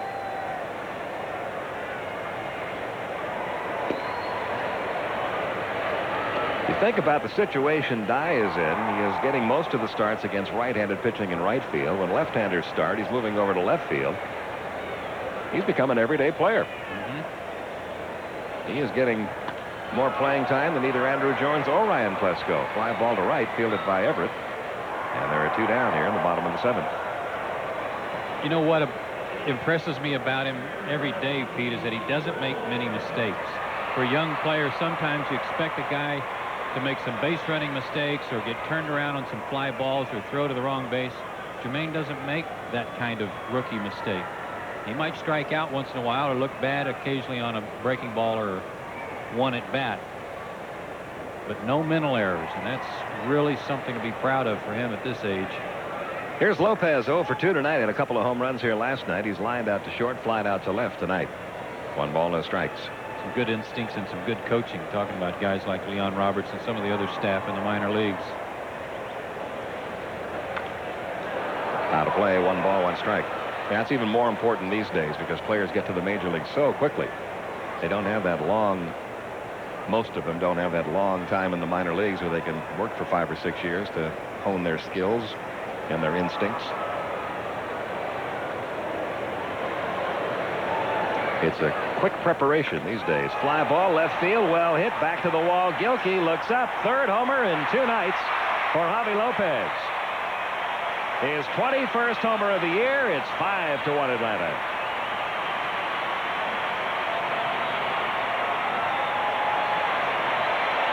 Man, welcome back, Javi. 21 homers, 61 RBIs for Lopez.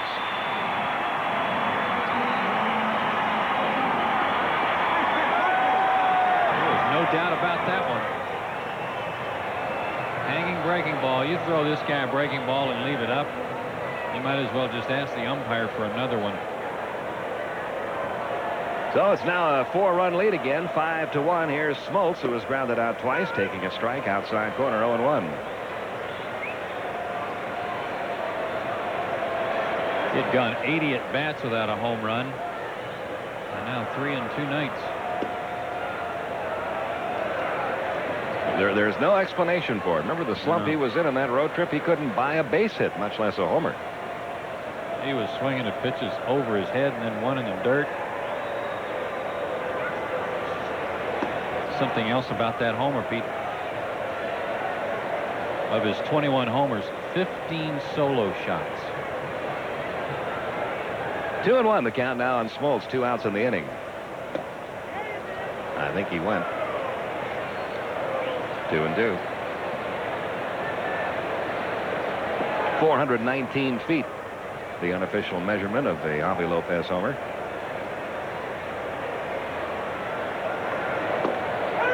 Strike 3 call. Smoltz caught lucky. I don't think he cared much about that at bat. He's got a 5-1 lead going to the 8th.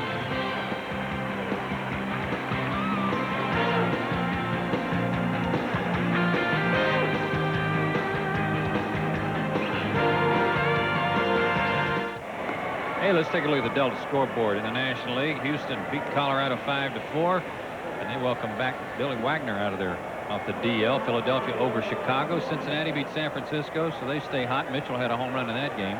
Donovan Osborne had a grand slam for the Cardinals. Montreal leading Florida 2-0. and Pittsburgh at Los Angeles a little bit later. Postponed at Cleveland in the American League. Texas over Milwaukee 2-1. 13-6. McGuire hit his 48th homer for the A's. Baltimore shutting out Detroit. Chicago over Boston. Tartabull has a homer there. Joe Carter has homered for Toronto, and they lead David Cone and the Yankees. And here it's 5-1 Atlanta. We're in the top half of the 8th inning. Brent Mayne pinch hitting for Ray Ordonez. Mayne hitting .271, a homer, 6 RBIs. He's been the Mets' most frequently used pinch hitter this year. He's 7 for 39. A correction, Ordonez is hitting. Mayne is on deck. I think I messed you up on that, Pete. I saw Brent Mayne. In fact, Rafael Landistray had to stop and tell Charlie Relaford. Relaford had signaled to the press box that Mayne was going to pinch hit, but only because Mayne was standing closer to the plate than Ordonez. Got out there too soon. Still 0-2 on Ordonez.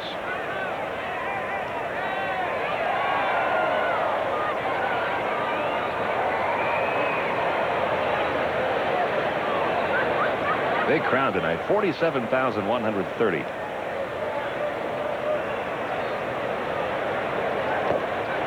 And there's another strikeout for Smoltz, his 12th of the night. Now Brent Mayne will step in. Smoltz just one away from his season high.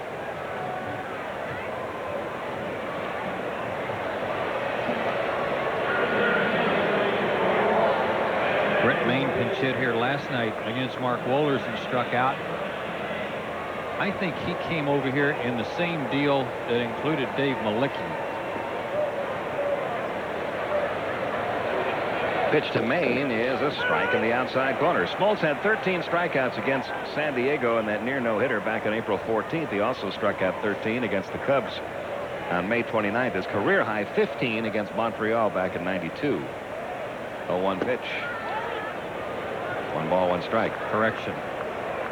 Mayne came from the Royals for a minor league player. Malicki was involved in a deal with Paul Byrd and Jerry Dipoto from the Indians. That's back out of play, 1-2.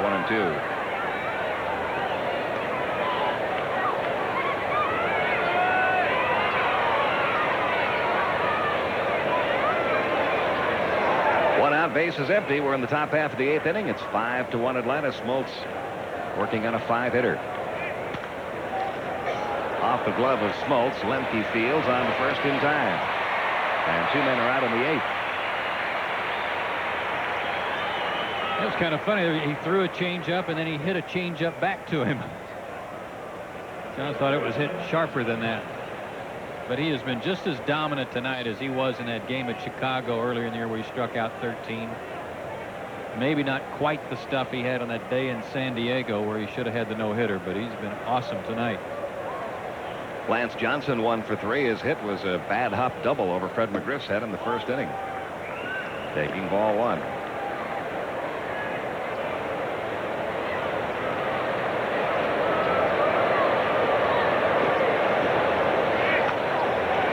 Hit foul off to the right. 1 ball, 1 strike.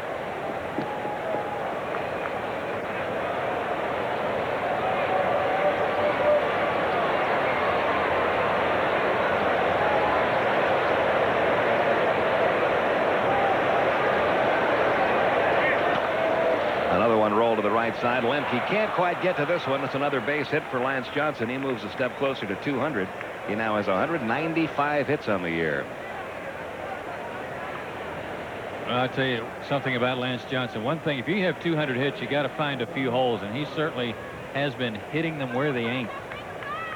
Just out of the reach of Lemke on a couple of occasions already in this series.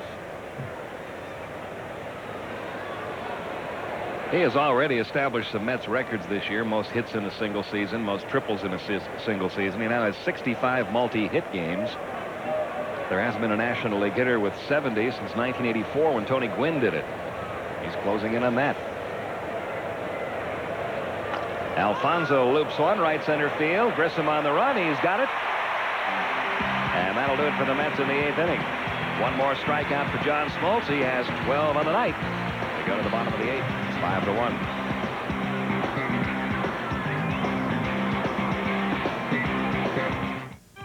Atlanta Braves baseball, brought to you by Hardee's Restaurants, featuring made-from-scratch biscuits.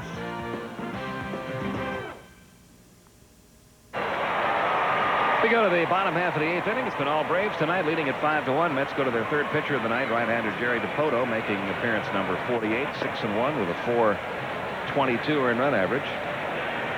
And the top of the order to up for Atlanta, Grissom, Lemke, and Chipper Jones.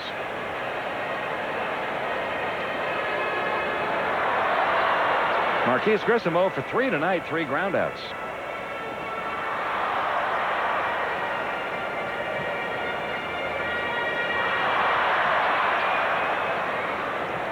Pitching styles are almost as unique as batting stances, Pete, but I have to admit that I wonder how Jerry Dipoto came up with this one. This is a little different variation off working from the stretch with that stiff front leg. 1 ball, no strikes.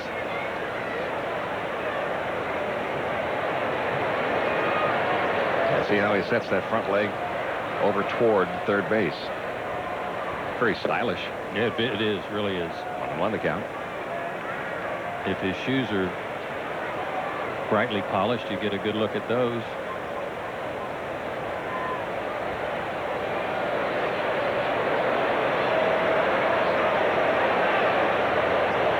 Here's the 1-1. Got the fastball up and by Marquise. 1 ball, 2 strikes. And you can't argue with success. He's 6-1 this year.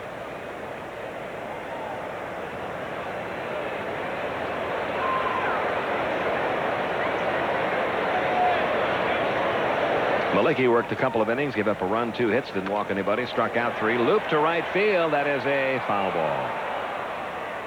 And it remains 1 ball, 2 strikes.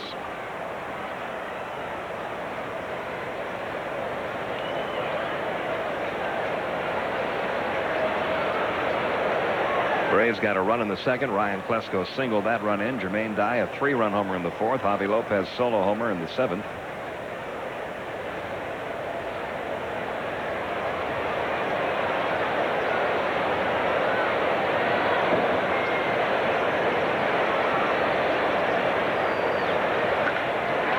Off the handle right at the second baseman Alfonso. 1 down.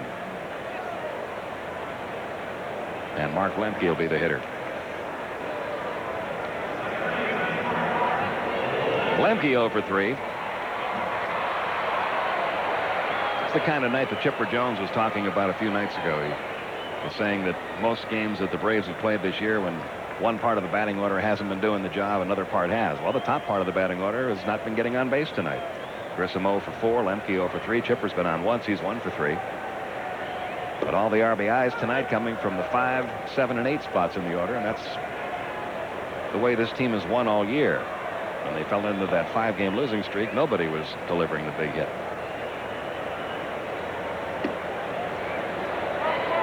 Yeah, even McGriff leading off the second inning with a double got a rally started. 1 ball, 1 strike on Lemke.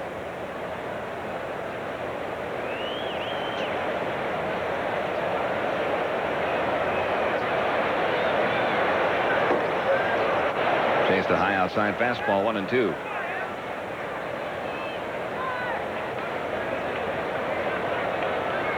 You chase a pitch like that puts you in a hole, 1-2 or 0-2. You just want to hit yourself in the head with the bat, because it's tough to battle out of that, but you look so bad doing it. Could have been a 2-1 count. Into right center field. That'll turn things around for Mark. That drops in for at least 1. Over quickly is Johnson. Lemke's going to try for 2. He slides in safely. It's a 1-out double. So Lemke has his first hit of the night. That's his 15th double of the year. First hit off of Dipoto. I'll say he rebounded, got a fastball, went down and got it, and then made the double between home and first. He made a great turn at first, and don't ask me why I was watching him at first base, but he hit it in stride. Didn't have to break his stride at all to hit the base, and made it into second easily. That is the 9th hit of the night for Atlanta. It'll bring up Chipper Jones, 1 for 3, at a single back in the 4th inning.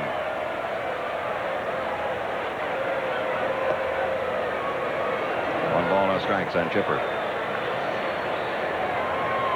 Sometimes a guy, when he's running down the line and he's watching the ball in play, gets his steps off kilter a little bit, has to stutter step to hit the first base bag, and it can cost you an extra base hit. 2-0 on Jones. And now Hundley out to the mound.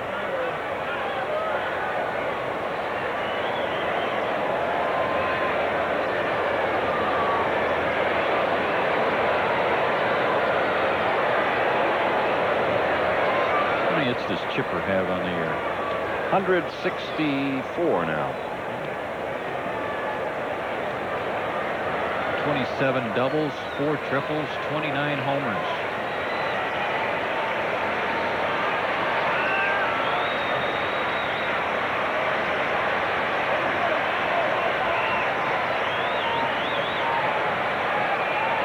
Pickoff play is on at second. That almost hit Lemke. May have hit him. May have, because Ordonez didn't know where the ball went.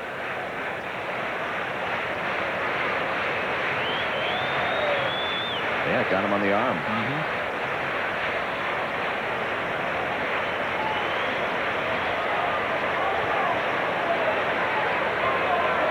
He's had a tender elbow. Let's hope it missed the elbow and got the meaty part of the back of his arm. 2-0 pitch. And that misses. Ball 3-0.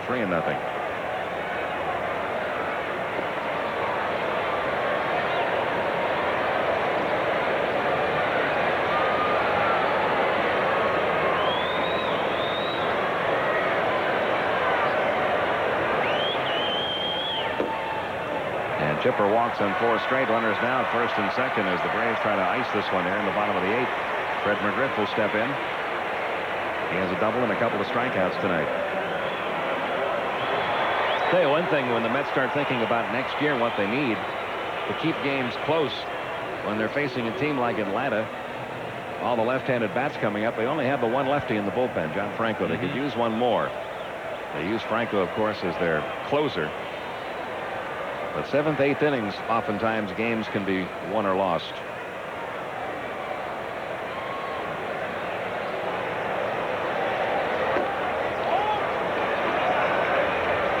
One ball, no strikes to McGriff. And that walk of Chipper Jones, I believe, the first free pass of the night for either side.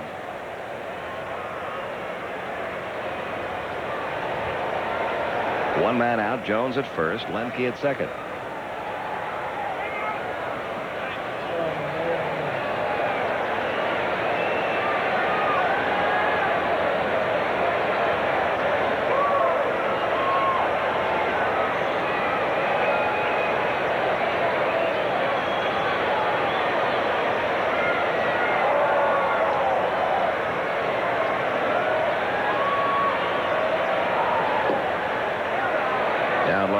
DePoto, brand new dad. His wife had a son about a week ago, and I don't think there's much doubt as to who Jerry DePoto's idol is. The middle name of the young man is Seaver. Is that right? The guy who started this ball game, Bobby Jones, played in the shadow of Tom Seaver at Fresno State. That one might get by now. Alfonso back in the grass makes the play on the first in time to get McGriff. The runners move up to second and third, 2 outs. And now we'll see if Ryan Plesko can deliver another hit. Bounced it right out in front of home plate. It looked like it was going to be high enough to get over the infield, but a quick reaction by Alfonso prevented that.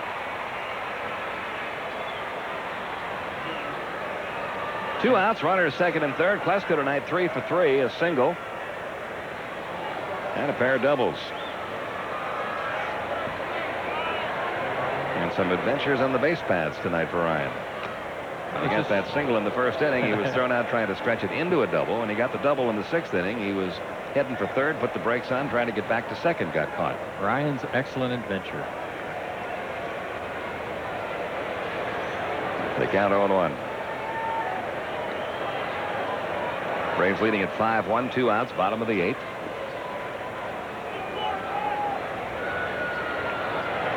Braves with a magic number of 15 coming into this game, trying to knock one number off that tonight.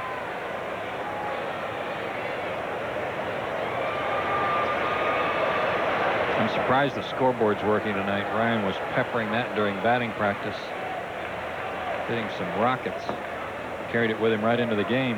1 ball, 1 strike. Got his average back up over 280, up to 281 for the year now.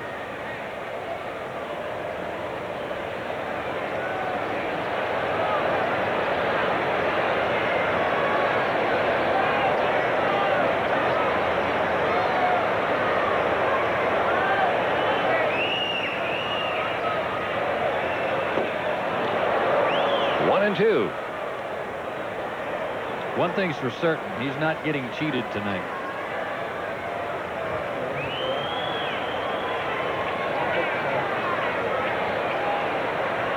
He gets that look on his face every time he swings and misses. Like that should never happen. There are your runners. Lemke at third, Chipper Jones down at second. A 1-2 pitch due now to Ryan Klesko. 2-2. He's had a good solid year at the plate. He's improved drastically in left field. I think next year, if there is a way for him to cut down on some at-bats that I think he periodically gives away, where he goes up early in the count, swings at some bad pitches, I think his average, he's got a chance to hit over 300 consistently. Sharply hit to third through the legs of Espinosa. 1 run scores. Chipper Jones moves to third. And it's now 6-1. That'll be an error on the third baseman. Looked like it just hugged the ground, too. Expected it to come up and got right under the web of his glove. So a costly error by the New York Mets. Their first boot of the night cost them a run. And Terry Pendleton will step in.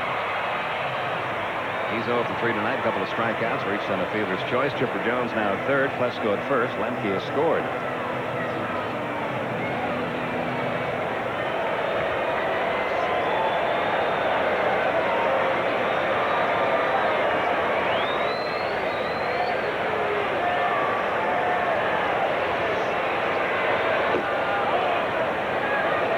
No strikes on Pendleton. This must feel good to Bobby Cox. The Braves have had so many close ball games right down to the wire in the last couple of weeks. Very few games with comfortable leads heading into the ninth, which the Braves will have tonight. Foul back, 1 ball, 1 strike. And a comfort not to have to get the bullpen up for anything tonight, at least so far. Bullpen has had the entire evening to enjoy those seats. You see Eddie Perez there with the shin guards on. He's feeling much better. Here's the 1-1. That caught the outside corner. A ball and 2 strikes now on Pendleton. Eddie due in the middle of next week. Come off the disabled list. I believe Thursday.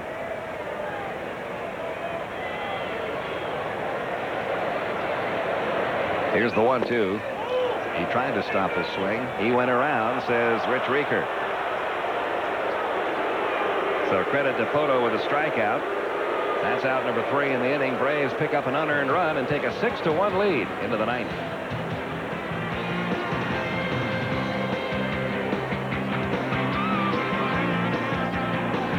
Then Carl Everett.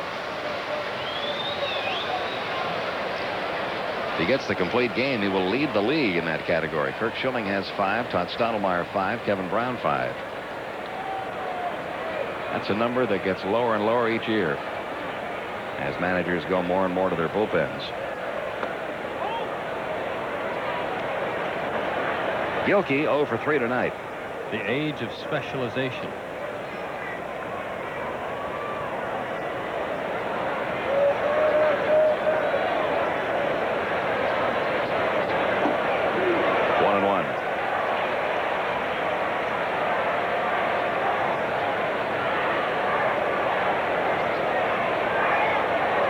Done it economically too, hasn't he? And with great control.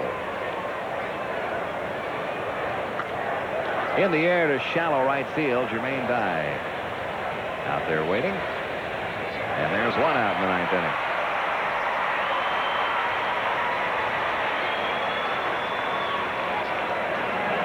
Now Todd Hundley has a single and a couple of strikeouts tonight.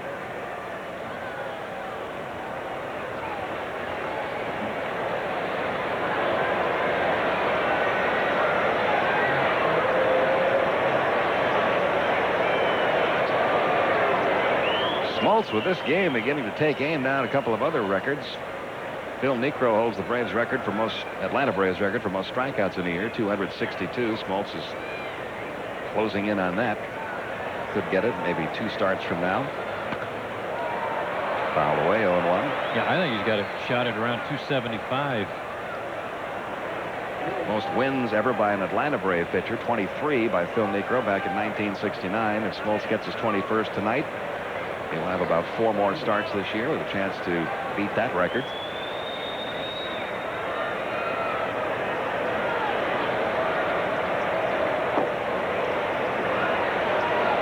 A ball, a strike on Hundley.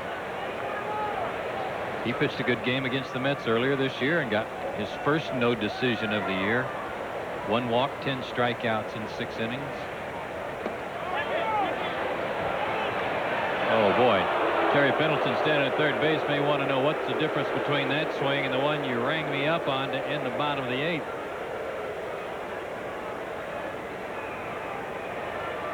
Not a lot of difference. 2-1 the count.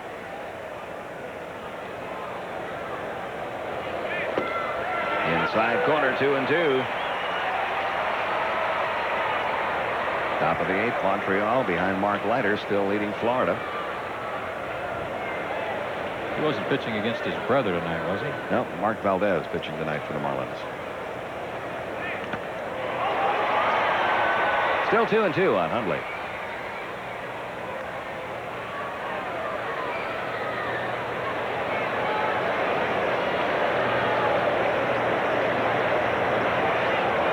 Smoltz has been the odds-on favorite for the Cy Young Award all year long, getting a little push lately from Kevin Brown of the Marlins, but a strong finish ought to ice that award for him. Rolled away by Hundley, 2-2. His dominance. Kevin Brown's had a great year too for a ball club that's struggled, but John's dominance of parts of the season, I think, give him the nod. That and the fact that he's well in command of the strikeout lead in the National League.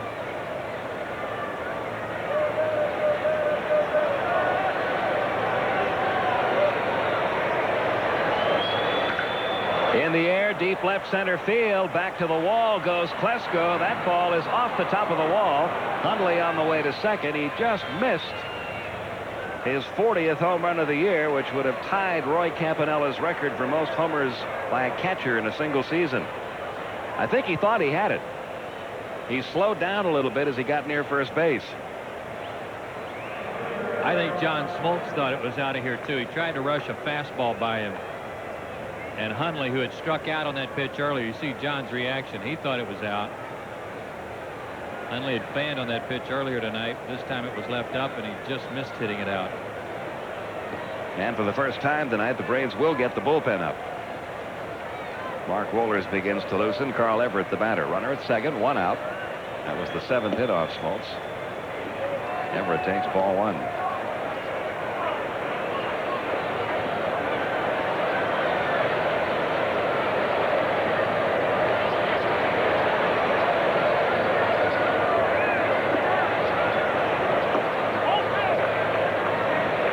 Two and nothing now in Everett.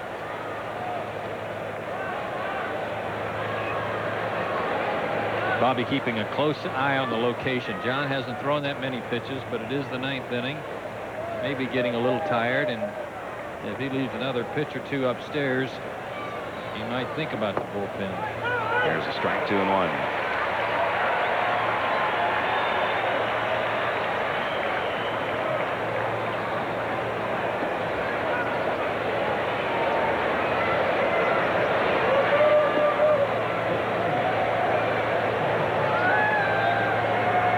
The 2-1 pitch on the way, roped down the right field line, foul. And 2 balls, 2 strikes. That was a little scary. That was lined sort of in between the catcher and the pitcher. Mark Wohlers was getting a throwback from Eddie Perez and didn't know if he was in the line of fire or not.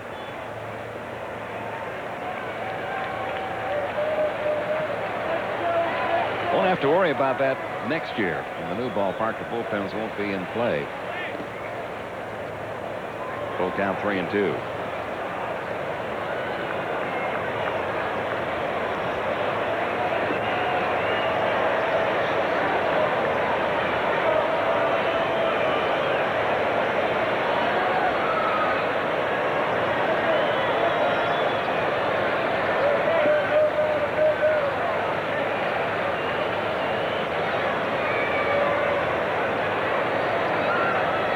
he goes with a split finger pitch or with a 5-run lead, just goes right after him with the fastball.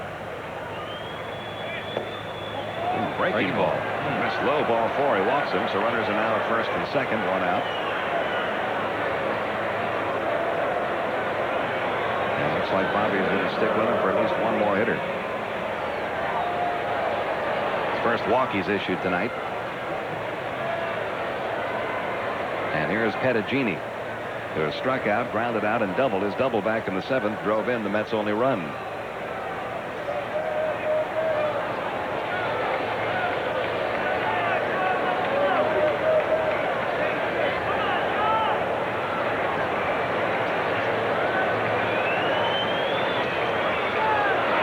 That got plate umpire Charlie Relaford. Is that going to be another pass ball? It will be. That's the 5th pass ball on Javi Lopez in the last 9 days. And that one got Charlie Relaford flush on his bare hand. Might have skipped a little bit off of Javi's glove.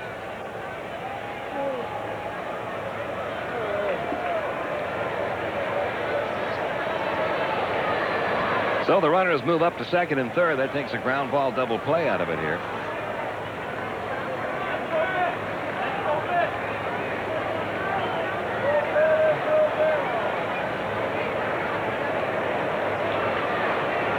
And the pitch on the way to Pettagini. He blew the fastball right by him. 1 ball, 1 strike.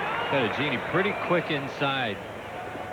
Turned on a ball earlier foul, then doubled to the opposite field over Klesko's head. That time tried to go out and get an outside pitch and pull it. Smoltz fastball too much for that. Here's the 1-1. Pops it foul, back out of play, 1-2.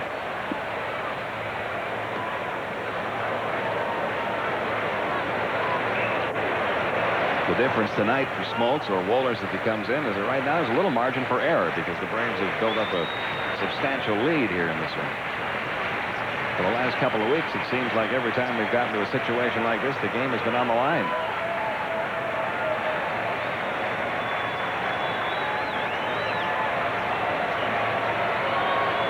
Here's the 1-2. Just missed low and inside. 2-2. Pretty good pitch. Pretty good patience by Pettagini, too, not to offer at it. But his teammates are pulling for him because they'd like this to be an easy win. That was pretty close.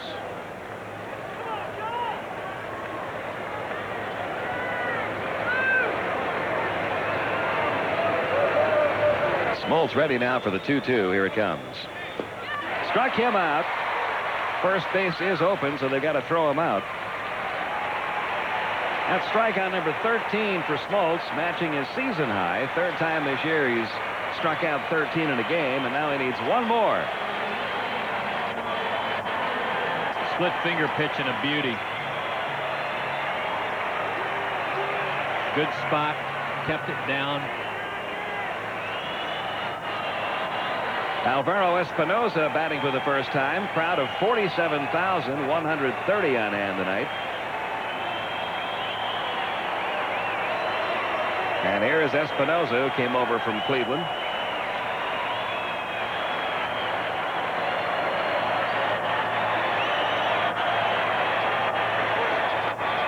In the air, shallow right field. Jermaine Dye on the run. Foul territory. He's got it.